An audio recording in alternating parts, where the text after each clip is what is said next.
കോഴിക്കോട് കോർപ്പറേഷനിൽ ബിജെപിയുടെ സിറ്റിംഗ് സീറ്റായ പുതിയറ പിടിക്കാൻ സിപിഎം. ഇതിനായി എരഞ്ഞിപ്പാലം കൌൺസിലറും സ്റ്റാൻഡിംഗ് കമ്മിറ്റി ചെയർപേഴ്സണുമായ സി രേഖയാണ് രംഗത്തിറക്കിയിരിക്കുന്നത്. രാഷ്ട്രീയക്കാരി മാത്രമല്ല, ദേശീയ തലത്തിൽ ശ്രദ്ധേയയായ ഹോക്കി താരമാണ് രേഖ. ദേശീയ ഹോക്കി താരം, കഴിഞ്ഞ കൌൺസിലിലെ standing committee chairperson, Puthiyara ward പിടിക്കാൻ സിപിഎം ഇത്തവണ നിയോഗിച്ചിരിക്കുന്നത് ഒരു യുവ പോരാളിയാണ് സി രേഖ. എന്തായാലും സി രേഖ നമുക്കൊപ്പമുണ്ട്. പുതിയ വാർഡിലേക്കാണ് ഇത്തവണ മത്സരം. എങ്ങനെ തോന്നുന്നു പുതിയ ദൗത്യത്തെ? നല്ല അന്തരീക്ഷമാണ്. പ്രത്യേകിച്ച് വളരെ പോസിറ്റീവായിട്ടുള്ള പ്രതികരണവും ജനങ്ങൾ തീർച്ചയായിട്ടും ഏറ്റെടുക്കുമെന്നുള്ള പ്രതീക്ഷയോടുകൂടി തന്നെയാണ് ഇവിടെ മത്സരിക്കാൻ വേണ്ടി ഇറങ്ങിയത്. കഴിഞ്ഞ തവണ കൌൺസിലിലെ ഏറ്റവും പ്രായം കുറഞ്ഞ ആളായിരുന്നു അല്ലേ? 5 വർഷത്തെ അനുഭവങ്ങളെ എങ്ങനെ കാണുന്നു? കഴിഞ്ഞ പ്രാവശ്യത്തെ ഏറ്റവും പ്രായം കുറഞ്ഞ കൗൺസിലറായിരുന്നു. എന്നാൽ ആ ഒരു ചിന്തയോടുകൂടിയല്ല. കാരണം standing committee, education standing committee chairperson എന്ന ഏറ്റവും വലിയ ദൗത്യമാണ് പാർട്ടി എന്നിൽ ഏൽപ്പിച്ചത്. അത് ഒരുപാട് നൂതന പദ്ധതികൾ കൊണ്ടുവരാൻ കോഴിക്കോട് നഗരസഭയ്ക്ക് സാധിച്ചിട്ടുണ്ട്. ഒട്ടേറെ വികസന പ്രവർത്തനങ്ങൾ കോഴിക്കോട് നഗരസഭയ്ക്ക് ഉള്ളിൽ വന്നിട്ടുണ്ട്. അപ്പോൾ ആ ഒരു വികസന പ്രവർത്തനത്തിന്റെ തുടർച്ച വേണമെന്നുള്ള ഒരു ഉദ്ദേശ ലക്ഷ്യത്തോടു കൂടി തന്നെയാണ് ഇത്തവണയും മത്സര രംഗത്തേക്ക് ഇറങ്ങുന്നത്. ഈ കോഴിക്കോട് കേവലം ഈ വികസന പദ്ധതികൾക്കപ്പുറം ഈ സാംസ്കാരിക സാമൂഹിക പരിപാടികൾ, സാഹിത്യ കാര്യങ്ങൾ, ഇവയ്ക്കൊക്കെ പ്രാധാന്യം നൽകുന്നതാണല്ലേ?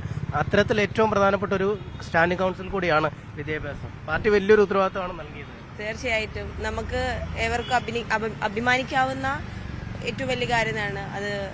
ഇന്ത്യയിൽ തന്നെ കേരളത്തിന് സാഹിത്യ നഗര പദവി ലഭിച്ചു എന്നുള്ളത്. അതിന് കോഴിക്കോട് നഗരസഭയോടൊപ്പം നിന്ന് അതിലൊരു അംഗമായി പ്രവർത്തിക്കാൻ കഴിഞ്ഞതും, പ്രത്യേകിച്ച് ഈ പുതിയറ വാർഡിനെ സംബന്ധിച്ചിടത്തോളം SK പൊറ്റക്കാട് അദ്ദേഹത്തിൻ്റെയൊക്കെ മണ്ണാണ്. അപ്പോൾ അതിൽ ഇവിടെ സ്ഥാനാർത്ഥിയായി മത്സരിക്കുക എന്നുള്ളത് ഏറ്റവും വലിയ ഭാഗ്യം തന്നെയായി കണക്കാക്കപ്പെടുന്നു. ഇതൊരു BJPയുടെ സിറ്റിംഗ് വാർഡാണല്ലേ? കഴിഞ്ഞ കുറച്ചാളായി BJP 22 സ്ഥലത്തൊക്കെ 2ാം സ്ഥാനത്തെത്തി കൗൺസിലർമാരെ സ്ഥിരമായി വിജയിപ്പിക്കാൻ കഴിയുന്നു. അതുകൊണ്ട് ഇവിടുത്തെ അക്കൗണ്ട് പൂട്ടിക്കുക എന്ന് തന്നെയാണ് കരുതുന്നത്. തീർച്ചയായിട്ടും BJPയുടെ സിറ്റിംഗ് വാർഡൊന്നുമല്ല. കഴിഞ്ഞ തവണ മാറി എന്നുള്ളത് മാത്രമേ ഉള്ളൂ. അതിന്റെ മുന്നത്തെ തവണ CPM തന്നെയായിരുന്നു ഈ വാർഡ് ഭരിച്ചുകൊണ്ടിരുന്നത്. ഇത്തവണ തീർച്ചയായിട്ടും വീണ്ടും തിരിച്ചെടുക്കും എന്നുള്ള പ്രതീക്ഷയോടുകൂടി തന്നെയാണ് തിരിച്ചിറങ്ങുന്നത്. ഒരു രാഷ്ട്രീയക്കാരി എന്നതിനപ്പുറം ഒരു കായിക താരം കൂടിയാണല്ലേ? കായിക രംഗത്തെ വിശേഷങ്ങൾ എന്തൊക്കെയാണ്? കായിക താരം കൂടി തന്നെയാണ്. കായികത്തിന് വേണ്ടി പ്രത്യേകമായി സമയം കണ്ടെത്താറുണ്ട്. ചില സമയങ്ങളിൽ ചെറിയൊരു ഇഞ്ചുറി പറ്റിയത് കാരണം വലിയ രീതിയിൽ മാച്ചസിലേക്കൊന്നും ഇറങ്ങാൻ സാധിച്ചിട്ടില്ല. എന്നാലും പറ്റുന്ന സമയങ്ങളിൽ കളിക്കാൻ പോകാറുണ്ട്. അങ്ങനെ ഒരു ടീമായിട്ട് എനിക്ക് പോകാൻ ഇതുവരെ സാധിച്ചിട്ടുണ്ട്. കായികവും ഇതുപോലെ തന്നെ മെയിൻറ്റെയിൻ ചെയ്ത് മുന്നോട്ടേക്ക് പോകുന്നുണ്ട്. വിദ്യാഭ്യാസവും ഇതിന്റെ കൂടെ മെയിൻറ്റെയിൻ ചെയ്ത് പോകുന്നു.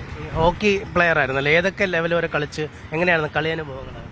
ഞാൻ അതായത് 5 വർഷം മുൻപ് ഓൾ ഇന്ത്യ യൂണിവേഴ്സിറ്റി ഇറങ്ങിയപ്പോഴാണ് 22ാം വയസ്സിൽ ഞാൻ സ്ഥാനാർത്ഥിയാവുന്നത്. അവിടെ എരഞ്ഞിപ്പാലം വാർഡിനെ പ്രതിനിധീകരിച്ചുകൊണ്ടാണ്. അവിടുന്ന് ജയിച്ചു. പിന്നെ ഒരു സ്റ്റാൻഡിംഗ് കമ്മിറ്റി ചെയർപേഴ്സണായി. പിന്നീട് വീണ്ടും ജനവിധി തേടുകയാണ്. ഈ പ്രാക്ടീസ് ഒക്കെ ഇതിനിടയ്ക്ക് നടക്കുന്നുണ്ടോ? അതോ കളിയെ പൂർണ്ണമായും ഈ രാഷ്ട്രീയ പ്രവർത്തനത്തിനും തിരക്കിനും ഇടയ്ക്ക് ഉപേക്ഷിച്ചു? ഇല്ല, രാത്രി കാലങ്ങളിലാണ് അധികം പ്രാക്ടീസ് ചെയ്യാറ്. ടർഫിൽ ഏട്ടന്മാരുണ്ടാവും. അങ്ങനെ ഉള്ള സമയങ്ങളിൽ പ്രാക്ടീസ് ചെയ്യാൻ പോവാറുണ്ട്. കളിയൊപ്പം ഉണ്ടാവും? കളിയൊപ്പമുണ്ട്. വിദ്യാഭ്യാസം ഏത് രീതിയിലാണ് മുന്നോട്ട് പോകുന്നത്? പഠനവും ഉണ്ടോ? പഠനമുണ്ട്. ഞാൻ ഡിഗ്രി കഴിഞ്ഞ് ഇറങ്ങിയപ്പോഴാണ് കൗൺസിലർ ആയത്. അതിനോടൊപ്പം JDC കംപ്ലീറ്റ് ചെയ്തു. ഇപ്പം MBA ചെയ്തുകൊണ്ടിരിക്കുന്നു. ഈ കഴിഞ്ഞ 14-15 വർഷത്തിലധികമായി LDF ഭരിക്കുന്ന കോർപ്പറേഷനാണ്. എന്താണ് തുടർച്ചയായ ഒരു ഭരണ തുടർച്ചയുടെ ഒരു കെമിസ്ട്രി എന്താണ്? എല്ലാ തവണയും പറയും ഇത്തവണ ഞങ്ങൾ വീഴ്ത്തും, പക്ഷേ കോഴിക്കോട് വീഴുന്നില്ല. ഇത്തവണയും അവർ പറയുന്നത് ബംഗാൾ പോലെ, ത്രിപുര പോലെ CPM കോട്ട നിലംപൊത്തും, അടുത്തവണ കേരളത്തിൽ ഭരണം പിടിക്കുമെന്നാണ്. LDF തുടരും. നമുക്കറിയാം, ഒട്ടേറെ പ്രവർത്തനങ്ങൾ കേരള സംസ്ഥാന സർക്കാരിന്റെയൊക്കെ ആഭിമുഖ്യത്തിൽ അതിദാരിദ്ര്യം തുടച്ചു മാറ്റിക്കൊണ്ടും, ആരോഗ്യ മേഖലയിൽ കാതലായുള്ള മാറ്റങ്ങൾ കൊണ്ടുവന്നുകൊണ്ടും, വിദ്യാഭ്യാസ മേഖലയിൽ നൂതന പദ്ധതികൾ ആവിഷ്കരിച്ചുകൊണ്ടും ഒക്കെ തന്നെ ഒരുപാട് മാറ്റങ്ങൾ നമ്മൾ കേരള സംസ്ഥാനത്ത് ഇന്ന് നിലവിൽ സാധിച്ചിട്ടുണ്ടെന്ന് നിങ്ങൾക്ക് എല്ലാവർക്കും കാണാൻ സാധ്യമാവുന്നതാണ്. ഞാനെല്ലാം പഠിക്കുന്ന സമയത്തുള്ള വിദ്യാലയങ്ങൾ മാറി ഒരുപാട് അന്താരാഷ്ട്ര നിലവാരത്തിലേക്ക്, ഞാൻ നടക്കാവ് സ്കൂളിലാണ് പഠിച്ചിട്ടുള്ളത്.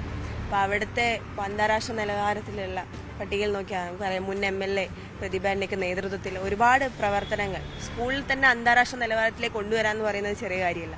ഇന്ത്യയിൽ തന്നെ വെല്ലുവിളിച്ചുകൊണ്ട് നമുക്ക് അത്തരം വലിയ രീതിയിലേക്കുള്ള പദ്ധതികൾ ആവിഷ്കരിക്കാൻ പറ്റി എന്നുള്ളത് പ്രത്യേകിച്ച് കേരള സംസ്ഥാന സർക്കാരിൻ്റെയൊക്കെ തന്നെ മുൻകൈ എടുത്തുകൊണ്ടാണ്. ഒരുപാട് വികസന പ്രവർത്തനങ്ങൾ അത് ജനങ്ങളിലേക്ക് എത്തിക്കൊണ്ട് അവർക്കറിയാം എങ്ങനെയാണ് ഇത്തരത്തിലുള്ള മാറ്റങ്ങൾ കൊണ്ടുവന്നിട്ടുള്ളതെന്നുള്ളത്. അപ്പോൾ അത് ജനങ്ങൾ ഏറ്റെടുത്തുകൊണ്ട് LDF തുടരും എന്നുള്ളതിൽ യാതൊരു സംശയവുമില്ല. ഇപ്പോൾ തന്നെ ഈ വാർഡിലിറങ്ങിയപ്പോൾ തന്നെ വലിയ രീതിയിലുള്ള നെഗറ്റീവ്സ് ഒന്നുമില്ല, നല്ല പോസിറ്റീവാണ്. എല്ലാ ജനങ്ങൾക്ക് മനസ്സിലായിട്ടുണ്ട്. ആ തിരിച്ചറിവ് തന്നെയാണ് ഞങ്ങളുടെ LDF തുടരുമെന്ന് ഉറച്ച വിശ്വാസത്തോടു കൂടി പറയാൻ സാധ്യമാകുന്നത്. എന്തായാലും പുതിയറ വാർഡ് ഇത്തവണ BJPയിൽ നിന്ന് പിടിച്ചെടുക്കുമെന്ന പ്രതീക്ഷയോടു കൂടിയാണ് രേഖ മത്സരരംഗത്തുള്ളത്. കായിക രംഗത്തെ അനുഭവമടക്കം പ്രയോജനപ്പെടുത്തി വിദ്യാഭ്യാസ സ്റ്റാൻഡിംഗ് കമ്മിറ്റി ചെയർപേഴ്സണായി നടത്തിയ സേവനങ്ങളും ഗുണകരമായി മാറുമെന്ന പ്രതീക്ഷയിൽ തന്നെയാണ് സ്ഥാനാർത്ഥിയുള്ളത്.